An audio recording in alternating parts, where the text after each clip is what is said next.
뭐 호러인가요? 무서운데요? 짐을 자꾸 싸는 여자? 아, 느낌 안 좋아. 느낌 발걸음이 안 좋아. 심상치 않습니다, 지금. 엘리베이터 타지 마. 정신없이 지금 싸고 있어요. 예. 데이트 폭력 시달리는? 뭐지? 남자가 들어서는데 과연 어떤 일이 벌어질지.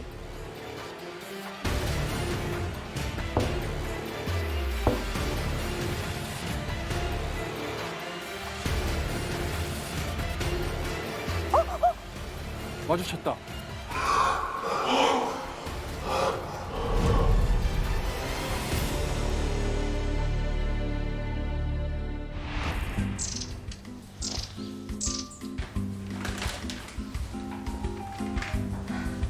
다녀왔습니다. 왔니? 잘 왔어? 옷 갈아입고 나와. 얼른 저녁 차려줄게. 배고파. 아 여보, 내가 뭐 도울 거 없나? 아유, 그냥 쉬세요. 아 이거 무슨 소리야? 이럴 때 좀 도와줘야지. 평범한 하루, 평범한 일상. 아 맛있다. 그런데 저의 집은 이 평범한 일상이 오래가지 못합니다. 왜요? 오. 아 이게 뭐야? 여보, 미안해요. 괜찮아요? 당신 지금 미쳤어? 옷 벗어주시면은 내가 빨리빨리 할게요. 내가 조심하라고 도대체 몇 번을 말해? 아유 이걸 진짜 그냥. 아니, 저게 그렇게 저럴 일은 아니잖아요. 그렇죠. 네.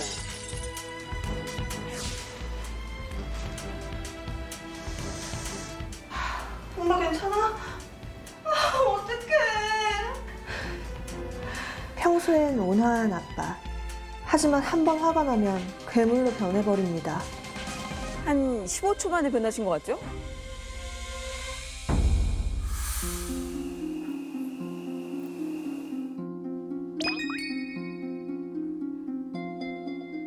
어머니, 어떡해. 괜찮아? 괜찮아. 놀래긴 했는데 많이 안 다쳤으니까 뭐. 뭐 많이 안 다치면 마음 많이 다치셨죠. 그나저나 너는 많이 안 놀랬어? 지금 누가 누굴 걱정해. 아니 아빠는 밥 잘 먹다가 갑자기 욱하고 저것도 병이야. 아유, 좀 조용히 해. 아빠 나가서 또 성질 낼라. 예, 그나저나 너 그때 선본 거 나갈 거야, 안 나갈 거야? 아, 나는 아빠 같은 사람 만날까봐 무서워서 연애도 못하겠어. 아이고, 많이 바뀌었어. 어쩌다 욱해서 그렇지. 맨날 그런 건 아니잖아. 지금 얼마나 좋아졌는데. 항상 아빠의 욱을 경험하면서도 늘 아빠 편을 드는 엄마. 저는 그런 엄마가 이해가 되지 않았습니다.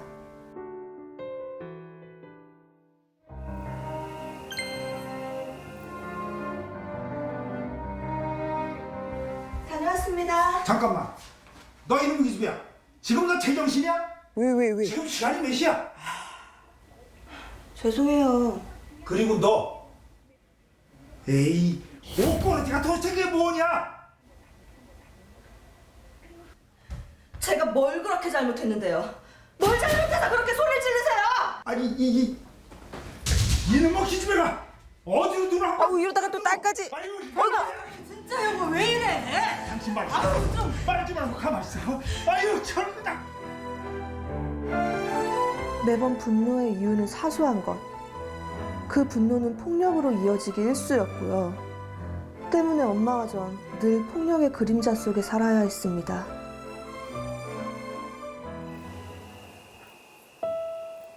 아, 어떡하면 좋아. 또 엄마가. 엄마, 그냥 아빠랑 이혼하면 안 돼? 옛날에는 이혼도 생각했었지. 근데 너처럼 이쁜 애가 엄마 하는데 어떻게 이혼을 해. 그냥 참고 살았지.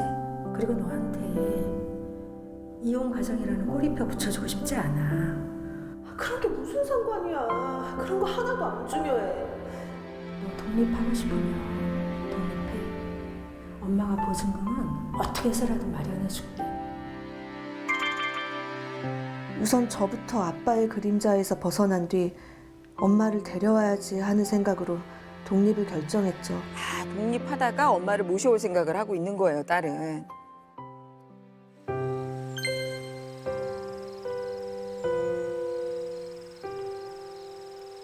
예, 가정폭력은 엄연한 범죄인데도 신고율은 여전히 낮고 남일 같지 않은 생각입니다. 60대 남성이 결국 아내를 살해한 뒤 사실 진짜 범죄라고 인식을 못하는 경우가 많은 것 같아요. 그렇죠. 엄마 잘 지내고 있어?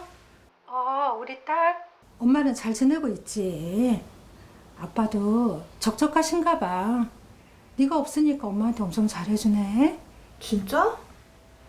아빠가 손 찍어 먹거나 욱하거나 하지 않고? 아니야, 요즘에 그런 거 없어. 너는 어떻게 지내고 있니? 나야 뭐 아주 잘 지내고 있지. 그래.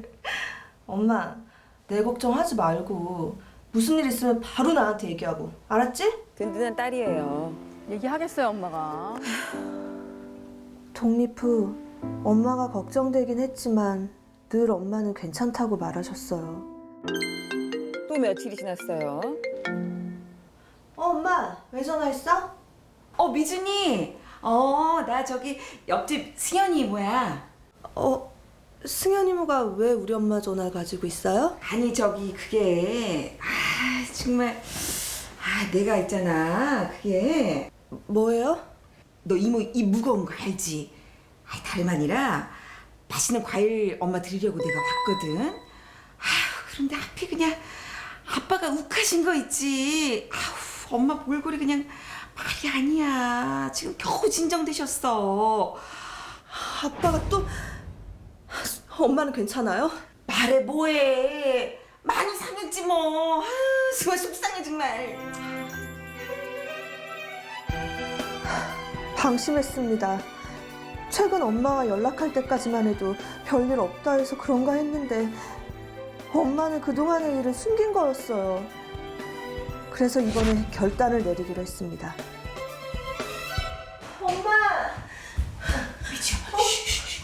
엄마 지금 아직 주무셔. 조용히. 돌봐주셔서 고맙습니다. 무슨 우린 이웃 사촌인데 앞으로 힘든 일 있으면 언제든지 연락해. 이쁜이 뭐 가볼게. 알았지? 속상해. 엄마 미준이, 여긴 어쩐 일이야? 얼굴이 그게 뭐야? 아빠가 또 때렸어? 넘어졌어. 엄마 가자. 나가자. 왜 또?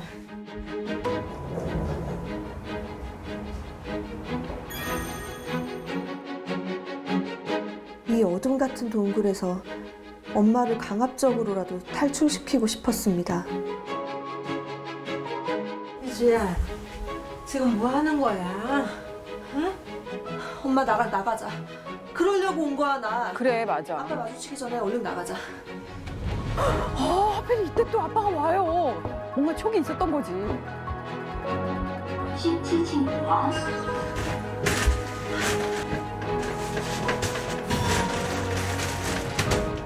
가야 돼.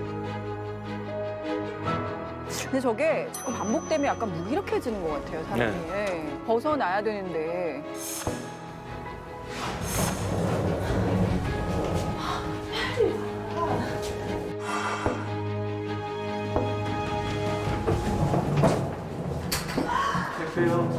깜짝이야. 놀래라.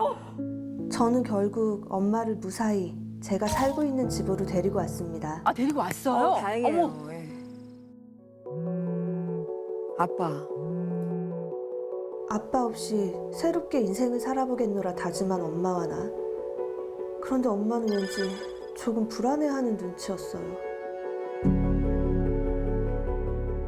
아빠야. 설마 아빠야? 무슨 아빠야? 아니야. 엄마, 아빠 연락 와도 그냥 받지 마. 알겠지? 그래, 안 받을게. 그리고 너 다른 거 신경 쓰지 말고 시험 공부 열심히 해. 응?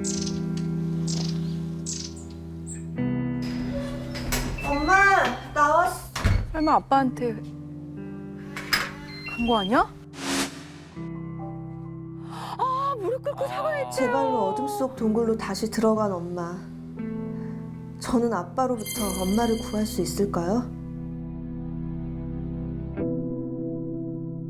이거 어떡합니까? 네. 심각한 사연이에요, 오늘은. 네. 승현 씨 일단 잘 봤습니다. 예. 그래도 중요한 역할을 했어요. 맞아요. 옆에서 이제 주인공의 엄마에 대해서 좀 이렇게 터놓고 얘기할 수 있는 이쁜 이모가 있었으니까 조금 다행이다라는 생각이 네. 드는데, 네. 자, 오늘의 문제는 제가 사연 속으로 직접 들어갔잖아요. 네네. 아버지가 문제입니다, 명확하게. 이것은 우리가 흔히 말하잖아요. 이 분노를 어떻게 조절 못하는 분노 조절 장애라는 것에 제가 한 표를 던집니다.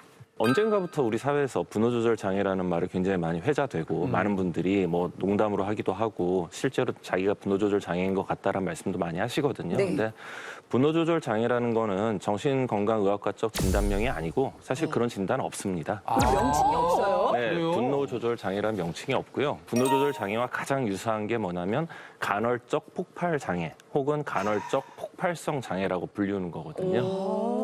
그 이제 외부에서 오는 어떤 스트레스에 의해서 순간적으로 굉장히 충동적으로 화를 폭발적으로 내는데 그게 그런 화가 폭발적으로 일어나면서 공격성과 폭력성으로 나타나고 이것이 이제 어느 정도 조건에 맞는 반복이 이루어져야 되는 병이거든요. 따라서 오늘의 주제는 바로 충동 조절 장애입니다.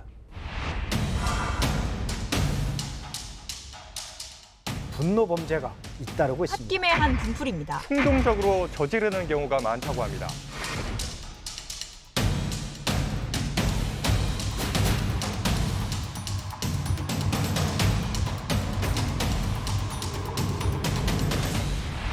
충동 조절 장애 그러면은 뭐 저번에 우리가 월경전 증후군 때 얘기했던 병적 도벽 같이 예. 이런 간헐적 폭발 장애도 있고요. 병적 도벽도 있고 그다음에 또 많은 분들이 아시는 도박 중독이라고 하죠. 네. 병적 도박도 있고요. 그다음에 그 머리를 뽑는 발모광이라는 것도 있고 그다음에 이제 방화광 네. 그러니까 파이로매니아라고 해서 불을 지르고 다니는 분들도 계시고 뭐 이런 아니면 쇼핑 중독 이런 것들도 다 충동 조절 장애에 들어가게 됩니다. 네. 지금 만나보신 사연의 경우에는요, 따님께서 아버지가 분노 조절 장애 같다는 생각이 드셔서 사연을 보내신 것 같은데요. 그렇죠. 그럼 아버지의 경우에는 말씀하신 간헐적 폭발 장애로 진단이 가능한 건가요? 간헐적 폭발 장애 진단 기준이 명확하게 있습니다. 예. 첫 번째는 그 공격적인 충동을 통제하기 못해서 반복적으로 행동 폭발이 일어나는데 언어적 공격성이죠. 뭐 폭언을 하거나 욕을 하거나 예. 아니면은 신체적 공격성이라고 하는데 이거는 재산 피해나 재산 파괴를 초래하지 않고 동물이나 사람에게 상해를 입히진 않는 정도.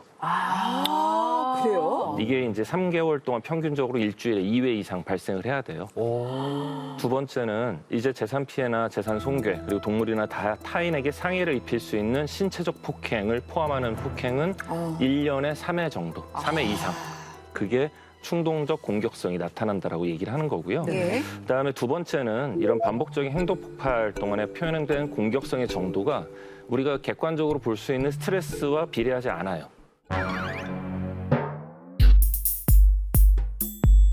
그러니까 예를 들면 아까 아버지 같은 경우에 어머니가 밥 먹다 물을 흘렸다는 이유로 뭐 승질을 내다가 물컵을 어머니한테 던지고 때리고 뭐 이런 것까지 이어졌잖아요. 사소한 거에도 그렇게 네. 충동적으로. 그러니까 이게 이 정도 화낼 만한 일이 아닌데 막 갑자기 충동적으로 폭발적으로 화를 내는 경우가 해당이 되는 거고요.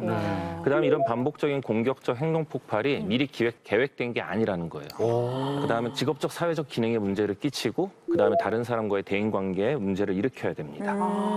그다음에 이게 나이가 굉장히 다른 진단에 비해서 어려요. 6세 이상.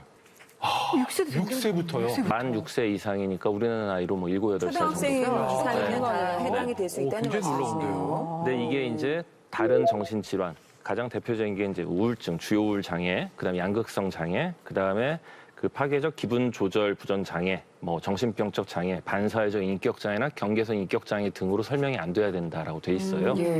간헐적 폭발 장애, 소위 말하는 분노 조절 장애라고 사람들이 얘기할 때 간혹 그런 경우들이 있어서 농담처럼 분노 조절 장애가 아니라 분노 조절 잘해라고 얘기를 하는데 그러니까 자기보다 센 사람 앞에서는 화를 잘 참고 자기보다 약한 사람한테는 화를 내고 예. 간헐적 폭발 장애는 그렇지 못합니다. 아, 누구한테나. 예, 그러니까 앞에 있는 상대가 어쨌건 현재 있는 상황이 어쨌건 그런 것들에 대해서 합리적, 논리적, 이성적 판단을 못하는 상황에서 화가 폭발적으로 나오는 거거든요. 근데 저 아버지가 사회생활을 어떻게 하는지 전혀 안 나와서 뭐라고 말씀드리긴 힘들지만 네. 저 아버지의 폭행, 공격성의 대상이 주로 어머니인 것 같거든요. 맞아요. 딱 부인에게만 한정돼 있다 할 때는 간헐적 폭발 장애로 보기 힘들어요. 미디어에서 흔히 볼 수 있는 웹툰이나 이 영화 같은 데 보면은 딱 그게 나와요. 강한 사람한테도 너가 분노 조절이 안 되나 보자 이런 단어들이 이제 그런 대사들이 나와요. 그러면 이거는 잘못된 거네요. 분노 조절 장애라는 말이 굉장히 많이 회자가 되면서 맞아요. 이슈가 되면서 많은 분들이 자꾸 타인을 혹은 자기 자신을 분노 조절 장애라는 질병으로 규정을 지으려 하고 어떻게 보면은 병으로 도망가는 거거든요. 근데 사실 분노 조절 장애라고 볼 수 없고요. 그러니까 간헐적 폭발 장애로 볼 수 없고 그냥 화를 잘 참지 못하고 화를 잘 내는 화를 내도 될 만한 상황에서 화를 내는 모습이라고 보는 게 더 맞을 것 같고요. 욱하는 성격. 그거는요? 본인이 어떤 성격이세요 물어보면 제일 많이 나오는 성격이 성격 중에 하나가 저 욱해요. 그러니까 욱이라는 단어가. 욱해요. 그다음에 저 좀 잘 못 참아요. 그다음에 이제 좀 어디서 뭔가 보고 들으신 분들은 제가 충동적이에요. 이런 얘기들 많이 하시거든요. 사실 근데 이거는 욱한다, 잘 못 참는다, 충동적이라는 거는 이게 하나의 성격이라기보다는 성격의 종류가 아니라 성격 발달이 안 된 거라고 보는 게 맞거든요. 아이를 키워보셔서 아시겠지만 갓난아이가 참는 거 보셨나요? 아니요? 네, 원래 사람은 참는 거를 가지고 태어나지 않습니다. 그런데 이게 부모의 양육을 통해서 사회생활 속의 대인관계를 통해서 참는 걸 연습하고 배워나가는 거거든요. 그 연습이 제대로 안 됐다고 보는 게 맞겠죠. 나 충동조절 장애라는 식으로 자기를 합리화하는 거라고 저는 생각을 하고요. 실제적인 간헐적 폭발 장애, 충동조절 장애에 해당이 되는 간헐적 폭발 장애는 그 유병률이 물론 다른 질병에 비해 높은 편이긴 하지만 우리가 흔히 얘기할 정도로 유병률이 그렇게 많지는 않습니다. 나 욱하는 성격이야 이렇게 말하는 건 나 아직 성격이 발달이 덜 됐어. 굉장히 모자라다라는 뜻의 의미라고 생각하면 되네요. 제가 사실은 뭐 상담하거나 강의할 때 이런 말씀을 많이 드리거든요. 그러니까 나욱한다라는 얘기를 하시는 거는 사실은 굉장히 좀 어떻게 보면 조심하고 좀 창피해야 될 일이다. 내가 참는 연습이 안 됐다라고 말씀을 드리고요. 우리가 이제 근육 운동, 그 무게 드는 운동을 하면은 근육이 생기는 거와 똑같이 참는 연습을 해야 인내라는 게 생긴다라고 말씀을 드리거든요. 폭력을 행사하고 나서 네. 제정신이 돌아왔을 때 후회하는 거. 가정폭력을 일으키는 분들 같은 경우 혹은 그 외도, 불륜을 반복적으로 하시는 분들 같은 경우에 그 다음에 하는 행동이 꼭 패키지처럼 따라오는 게 있어요. 울면서 무릎 꿇고 빌거나 아침밥 차려놓고 빌거나 뭐 이런 것들이거든요. 오죽하면은 무릎 꿇고 울면서 빌까, 오죽하면 울까라는 생각에 그래도 나를 사랑하는구나, 많이 반성하는구나라는 생각에 또 용서를 하게 되는데 이건 용서할 게 아닌 게 패키지처럼 그냥 같이 다니는 겁니다. 때리고 빌고 바람 피고 빌고는 같이 다니는 거지 하나로 띄어서 생각하면 안 되는 거고 이게 진심 어린 뉘우침이나 사죄가 아니에요. 근데 많은 분들이 그거를 사과 혹은 나에 대한 사랑으로 오해들을 많이 하시죠. 이런 증후군 있잖아요. 매 맞는 아내 증후군처럼 이거가 너무 익숙해져 버린 건 아닌가 이런 걱정도 하더라고요. 남편의 반복적인 폭력에도 불구하고 배우자의 반복적인 폭력에도 불구하고 떠나지 못하고 이혼하지 못하는 분들 같은 경우에 몇 가지 특성이 있는데 위협적인 상황, 스트레스를 엄청나게 받는 상황에 계속해서 놓여져 있다 보면은 그러니까 학습된 절망감을 느끼게 돼요. 내가 이걸 벗어날 수도 없고 벗어나봤자 어차피 아무것도 못할 거다라는 이게 우울증의 하나의 이제 발병 이론 중에 하나인데 그러니까 예를 들면 실험용 쥐의 얘기예요. 쥐가 무슨 짓을 해도 계속 전기 자극을 줘서 통증을 유발시키면은 처음에는 애가 막 레버도 눌렀다가 아니면 뭐 나가려고 했다가 돌아다니다가 나중에 그냥 안 움직이고 가만히 있습니다. 통증을 줘도. 쉽게 말하면 뭘 해도 이 통증이 안 멈춘다는 걸 아는 순간 그냥 절망감에 빠져버려요. 이게 사람도 똑같거든요. 그래서 보통 이제 가정폭력을 당하는 분들 아니면 뭐 납치 혹은 인신매매를 당했던 분들이 아니 왜 탈출할 수 있는데 왜 탈출 안 했습니까? 라고 얘기를 하는 거는 그렇게 하면 안 되는 게 그 안에서 몇 번 탈출을 시도하거나 그러다가 몇 번 폭력에 당하게 되면은 그냥 나는 여기서 못 벗어나는구나라는 생각 속에 빠지게 되거든요. 그래서 이런 학습된 절망감이 하나 있고요. 또 하나는 구원 환상이라는 게 있습니다. 레스큐 판타지라는 건데 배우자 혹은 애인이 정말로 옳지 않은 사람임에도 분명히 알고 있어요. 나에게 어떤 위해를 가함에도 알고 있음에도 불구하고 나마저 없으면 저 사람 어떡할까라는 왜 그런 생각을 해? 쉽게 말하면 말하면 나는 그래도 저 사람을 변화시킬 수 있을 거야. 그리고 내가 떠나버리면, 나마저 떠나버리면 저 사람은 이제 어떻게 하나라는 생각이 떠나지 못하는 자기 분들이 걱정을 먼저 있거든요. 해야지. 그러니까. 근데 그게 저 어머니도 분명히 있을 거예요. 아까도 이제 아버지를 떠나 있을 때 당연히 혹시나 아버지가 남편이 그 딸네 집에 찾아와서 자기를 또 자기의 위해를 가하면 어떡하나라는 불안도 분명히 있을 네. 거고요. 홀로 남겨진 남편에 대한 걱정 등이 분명히 있을 가능성이 큽니다. 그리고 또 하나 궁금한 게요. 최근에 데이트 폭력이나 가정 폭력 사건이 참 많이 발생을 하고 있잖아요. 네. 심지어는 아내를 살해하는 경우도 뉴스를 통해 많이 보도가 되고 있는데 이런 것도 간헐적 폭발 장애 때문에 발생한다고 볼 수 있습니다. 저는 아니라고 생각합니다. 그러니까 왜냐하면 간헐적 폭발 장애가 있어서 그런 분들이 집에서 데이트 폭력을 하거나 아니면 집에서 심지어 부인을, 배우자를 살해할 정도까지 가기 전에 이미 사회적으로 문제가 됐을 가능성이 크거든요. 네. 데이트하는데 갑자기 여자친구가 헤어지자고 그랬다고 혹은 여자친구 마음에 안 든다고 자기보다 신체적으로 약한 여자친구를 때린다? 이걸 간헐적 폭발 장애로 볼 수 없고요. 네. 신체적으로 약한 부인에게 폭력을 쓰고 심지어 살인을 했다? 저는 이거에 간헐적 폭발 장애라는 진단을 붙여주는 건 그들에게 면죄부를 주는 것밖에 안 된다라고 생각을 합니다. 자, 오늘 간헐적 폭발 장애가 흔한 질병이 아니라고 하셨는데 또 어떤 사연이 있는지 알아보겠습니다. 저는 평범한 20대 직장인입니다. 직장 다닌 지 벌써 3년 됐는데 저는 빚만 늘어 고민이에요. 제 재정 상태가 이렇게 엉망인 이유는 바로 회사에서 받는 스트레스를 충동 구매를 하며 풀기 때문입니다. 기분이 우울하면 백화점을 가거나 인터넷으로 옷이나 신발을 사고 가끔 친구들 만나서 맛있는 거 먹으며 기분을 푸는데요.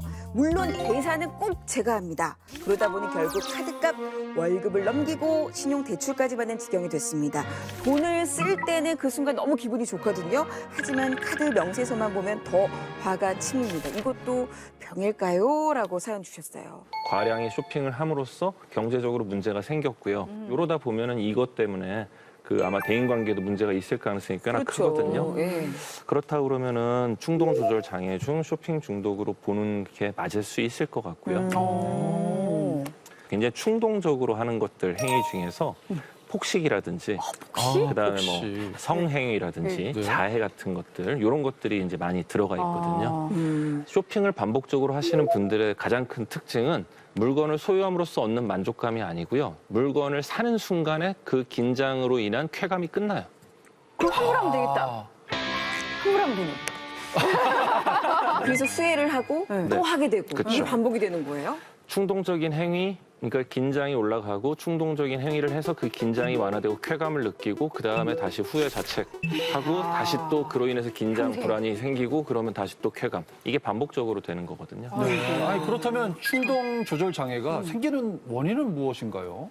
모든 정신건강의학과적 질환이 마찬가지인데 유전적 요인, 환경적 요인, 사회적 요인 여러 가지 다 복합적인 겁니다. 하나로 생기진 않게 되고요. 네. 다만 이제 충동 조절 장애로 진단을 내리려고 그러면 아까 말씀드린 대로 충동성이 증상으로 나타나는 기저질환들이 있는 경우는 제외시켜야 되거든요. 예를 들면 가장 흔한 게 양극성 기분 장애, 우리가 조울증이라고 하는 거 있잖아요. 그중 조증사파라고 매닉 에피소드 때는 보통 충동적으로 과소비를 하기도 하고 자기에게 피해, 자기 파괴적인 행동을 반복적으로 하게 되고 이런 것들이 나타나는데 그거는 충동 조절 장애가 아니라 그냥 조울증 때 조증 사파에서 나타나는 증상으로 봐야 되고요. 따라서 어떤 기저질환이 있냐를 먼저 파악을 하고 그 기저질환이 없는 경우에 보통 충동 조절 장애라고 진단을 내리게 됩니다. 다음 사연도 알아보겠습니다. 저는 초등학생 딸을 둔 싱글 대디입니다. 어느 날 딸 머리를 묶어주는데 정수리 부분이 듬성듬성 하더라고요. 원형 탈모인 것 같아서 바로 딸을 피부과에 데려가 치료를 받게 했습니다. 의사 선생님은 일반적인 탈모가 아닌 것 같다며 정신건강의학과를 가보는 게 좋겠다고 하시더라고요. 정말 딸아이를 정신건강의학과에 데려가는 게 맞는 걸까요? 라는 사연입니다. 아니, 저 탈모라는 게 너무 지나친 그 원형 탈모는 스트레스로 빠지는 거잖아요. 그렇죠. 저희는 그렇게 알고 있죠. 아이한테도 그런 게 온다고요? 탈모가 아니라 발모예요. 발모? 그러니까 애가 머리카락을 뽑는 겁니다. 본인이? 네. 그러니까 스트레스를 받는 상황 속에서 나도 모르게 계속 이 머리카락을 뜯어서 느끼는 어떤 약간의 통증 그리고 그 시원함 등등에서 이제 아까 말한 쇼핑 혹은 방화와 비슷한 도벽과 비슷한 그 쾌감을 느끼게 되면서 이걸 반복적으로 하게 되거든요. 그래서 군데군데 특히 이제 집중적으로 한쪽을 많이 습관적으로 뽑는 경우가 많은데 거기가 이렇게 무슨 그쪽만 벌초한 듯이 그쪽만 쫙 빠져 있는 경우가 많고요. 초등학생이요? 이거하고 좀 비슷하다고 볼 수 있는 게 손톱 물어뜯는 거. 네. 이거 심하잖아요. 아니 얼마나 그러니까 이거에 좀 더 심한 판이 이제 발모라고 생각하시면 될 것 같아요. 보통 발모광이라고 부르고. 그러면 발모광. 시험 때문에? 시험 스트레스? 어떻게 보면 약간 뭘까요? 그 이혼 과정에 대한 선입견을 드릴 수 있어서 말씀드리기 조금 조심스럽긴 하지만 싱글데디라고 했기 때문에 아마 이혼 과정에서 그걸 어떻게 받아들였는지, 그리고 초등학생이라서 이혼을 했다 하더라도 아이의 부모이기 때문에 아이의 어떤 행사 아니면 아이의 어떤 교육에 있어서는 부모가 좀 함께 이 아이에게 접근을 해줘야 되는데 그런 것들이 잘 되고 있는지에 대한 그런 부분들에 대한 뭐 걱정 약간 있어요. 그래서 이 아버님이 정신건강의학과에 데려가야 되냐 하셨는데 저는 데려가는 게 맞다고 보고요. 부모가 이혼하는 경우에 꼭 그런 건 아니지만 아이들은 나 때문에 부모 중 한 명이 집을 나갔나라고 자책을 하는 경우가 꽤나 많습니다. 그리고 나 때문에 부모가 싸웠나라는 생각. 아버지한테는 못하는 말이 분명히 있을 수 있어요. 그래서 소아청소년을 전문으로 하는 소아정신건강의학과에 데려가서 병적 발모보다는 좀 더 근본적인 원인을 찾는 게 더 중요할 것 같습니다. 근데 그러면 이 치료는 약물 치료가 가능한 거예요? 상담 치료를 해야 되나요? 병마다 조금 다르긴 한데 대략 70%는 약물 치료고요. 그 이외 30%가 이제 상담 치료인데 상담 치료 기법이 여러 개로 나뉘는 것뿐이거든요. 네. 그래서 약물 치료와 상담 치료는 당연히 병행이 돼야 됩니다. 해야 되네요. 혹시 저는 여쭤보고 싶은 게 주변에서 이런 네. 분들에게 좀 어떻게 대해야 하는지에 대한 조언 말씀 있으실까요? 정말로 충동 조절 장애가 의심이 되고 맞을 것 같다 그러면은 설득해서 병원으로 좀 데리고 가셔서 치료를 받을 수 있게 도와주셨으면 좋겠고요. 네. 이거는 꼭 말씀드리고 싶은데 본인 스스로 혹은 타인에게 분노 조절 장애라는 프레임을 씌워서 면죄부를 주거나 받을 생각은 안 하셨으면 좋겠고요. 네. 화를 참는 거는 연습이 되어야만 얻을 수 있는 인내입니다. 그래서 꼭 화를 참고 자기 감정을 좀 조절하는 연습 훈련을 하셔서 이런 습관적으로 혹은 반복적으로 화를 내는 그런 행동을 좀 줄이는 그런 노력을 하셨으면 좋겠습니다. 네.